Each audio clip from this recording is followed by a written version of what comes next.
Hello बच्चों, आज का टॉपिक है भारत का भौतिक स्वरूप, फिजिकल फीचर्स ऑफ इंडिया।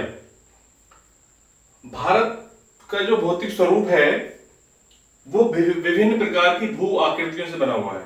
जैसे कहीं पर पर्वत हैं, कहीं पर पठार हैं, कोई तटीय समुद्र तटीय क्षेत्र है, कहीं पर मरुस्थल है, कहीं पर मैदान है। इस तरीके से भारत का जो भौतिक स्वरूप है वो अलग अलग तरीके से विभाजित है और उसकी अलग अलग ही विशेषताएं हैं। अब इसमें भारत के कहीं पर जो है क्या कहते हैं मुलायम मिट्टी है, कहीं पर जो है कठोर शैलें पाई जाती हैं, उसकी बनावट है। इस तरीके से भारत का जो भौतिक स्वरूप है वो विभाजित है भारत के क्षेत्र के अनुसार। कहीं पर जो है प्रायद्वीपीय क्षेत्र में जो है प्राचीन भूखंड गोंडवाना भूमि पाई जाती है वहां पर।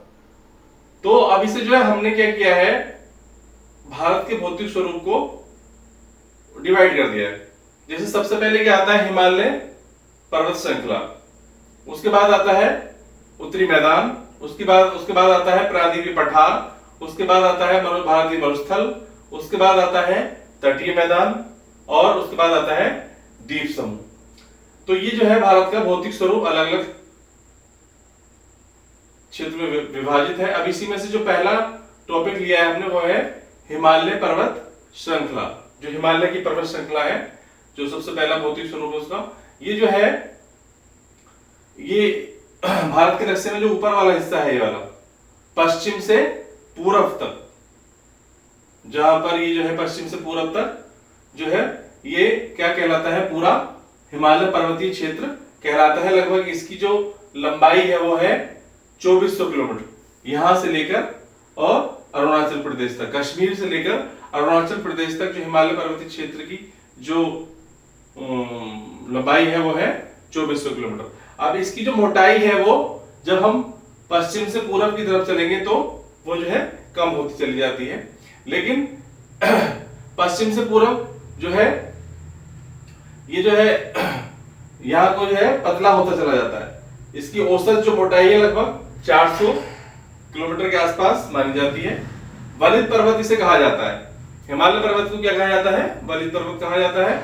और ये सिंधु नदी से, यहां से सिंधु नदी से ब्रह्मपुत्र तक का क्षेत्र जो है, मतलब इसके बीच का जो क्षेत्र है ये हिमालय पर्वत के अंतर्गत आता है। और इसकी विशेषता क्या है, इसकी विशेषता ये है कि विश्व में सबसे ऊंची चोटी और सबसे ऊंचा पर्वत यही है। जब सबसे ऊंचा पर्वत है तो इसकी सबसे ऊंची चोटी भी इसी के अंदर है, जो आप सभी जानते हैं माउंट एवरेस्ट। माउंट एवरेस्ट जो है हिमालय पर्वत के अंदर ही पाई जाती है। उसकी जो ऊंचाई है वो है 8848 मीटर, अभी आगे पढ़ेंगे उसे। और ये क्या है, अर्धवृत्ताकार आकृति में हिमालय पर्वत जो है फैला हुआ है। एशिया के लगभग 97% पर्वत जो है वो इसी हिमालय पर्वत श्रृंखला में पाए जाते हैं। और एक सबसे बड़ी खासियत क्या है इसकी, हिमालय पर्वत की, कि जो है हमेशा बर्फ से ढकी रहती है। इसकी जो चोटियां हैं हमेशा किससे ढकी रहती हैं, बर्फ से ढकी रहती हैं। तो ये तो हिमालय पर्वत की विशेषता हो गई। ये वलित पर्वत है, इसकी जो लंबाई है वो है 2400 किलोमीटर और इसकी मोटाई लगभग औसतन 400 किलोमीटर है।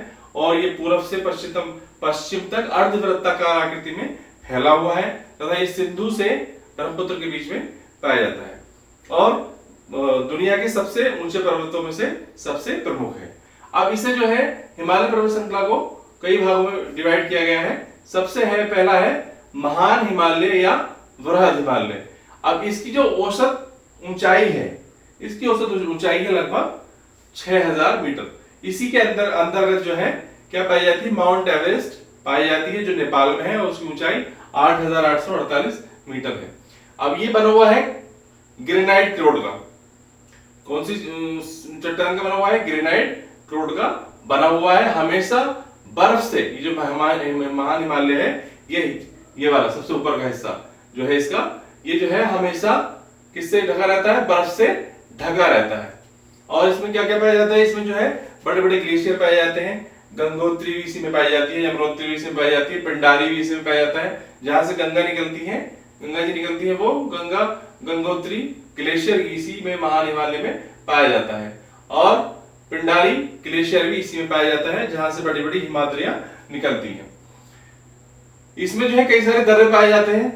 दर्रे क्या होता है, एक जो है हिमालय जो पर्वत श्रृंखला होती है उसे पार करने के लिए बीच में कोई स्पेस होता है, उसे दर्रा कहते हैं। जोजिला, चांगला, नाथुला, शिवकिला, ये जो है इसी में पाए जाते हैं। माउंट एवरेस्ट जो सबसे ऊंची चोटी है, केटू, कंचनजंगा, मकालू, बद्रीनाथ, मकालू, ये सब जो है इसी में पाई जाती है। और जो ये बड़े बड़े जो धार्मिक स्थल हैं, बद्रीनाथ, नीलकंठ और केदारनाथ, ये भी जो है महान हिमालय या वृहद हिमालय के क्षेत्र में ही पाए जाते हैं। अब इसके बाद आता है लघु हिमालय, जो इससे नीचे की पर्वत श्रृंखला है, उसकी लगभग औसतन ऊंचाई है 2000 से 3500 मीटर तक, और ये अवसादी शैल का बना हुआ है। वो तो ग्रेनाइट का बना हुआ था, बड़ा जो सबसे ऊंचा महान पर्वत श्रृंखला है, और जो लघु हिमालय है वो किसका बना हुआ है, अवसादी शैल का बना हुआ है। इसमें जो नदियां हैं, जो हिमाद्री जो वहां से निकल के आती हैं, ग्लेशियर से नीचे आती हैं नदियां, वो नीचे आकर के लघु हिमालय में वी आकार की घाटियां बनाती हैं, यानी कि उसके जो वी आकार का शेप बनाती हैं, उसके घाटियों के बीच में जो है बहुत सारी जो है घाटियां बसी हुई हैं, जिसमें क्या है, कश्मीर है, काठमांडू है, और जो है कांगड़ा है, कुल्लू है, कुल्लू घाटियां। ये जो घाटियां हैं ये बहुत खूबसूरत होती हैं, और इसमें जो है आबादी के रहने के लिए जगह है, और लोग खूबसूरती की वजह से यहाँ पर घूमने भी जाते हैं। इसी में जो है क्या होता है, शीत ऋतु में क्या होता है, हिमपात होता है। जो शीत ऋतु आती है सर्दियों में, उसमें क्या होता है, इसमें हिमपात होता है, बर्फ पड़ती है, लोग देखने के लिए जाते हैं वहां पर। और इसमें जो है जो प्रमुख पर्यटक स्थल हैं, जैसे नैनीताल है, काठमांडू है, नैनीताल है, शिमला है, रानीखेत है, मसूरी है, समझे, दार्जिलिंग है, ये सब इसी के लघु हिमालय के क्षेत्र में पाए जाते हैं।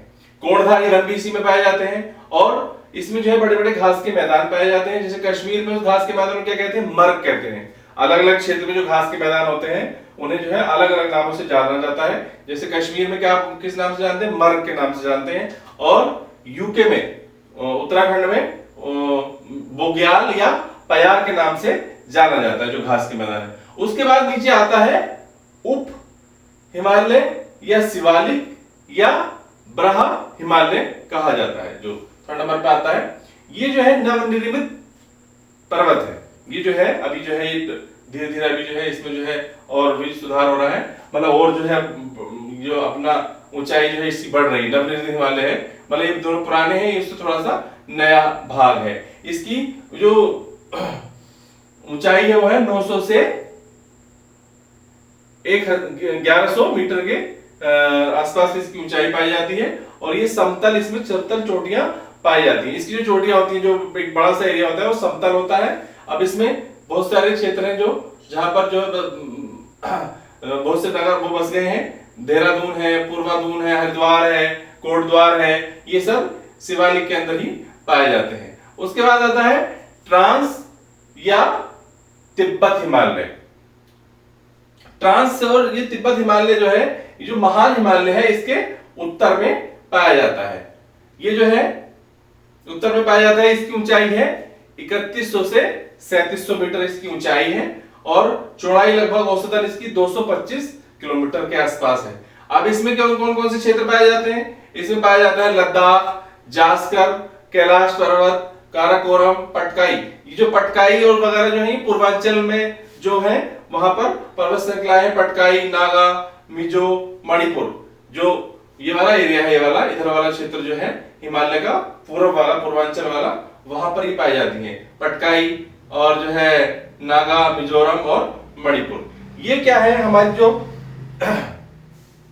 भारत की जो सबसे पहला पॉइंट था हिमालय पर्वत श्रृंखला का, इसमें जो है ये इसके 4 पॉइंट थे, जिसमें जो है उसकी अलग अलग विशेषताएं हमने जो है जानी है। हिमालय पर्वत जो है दुनिया के सबसे ऊंचे पर्वतों में से एक है, और हिमालय पर्वत हमारे देश के लिए एक उत्तरी क्षेत्र में एक रक्षक का काम भी करता है, और हमारे देश की जो भी जितनी भी हमारे उत्तरी भारत में जो मानसूनी वर्षा होती है वो हिमालय पर्वत की वजह से ही होती है, क्योंकि जो मानसूनी पवनें आती हैं वो हिमालय पर्वत को पास करके नहीं जा सकती, इसलिए जो है वो हिमालय पर्वत से टकराकर ही मैदानी क्षेत्र में मानसूनी वर्षा कराती है। हिमालय पर्वत का हमारे भारत में बहुत बड़ा योगदान है।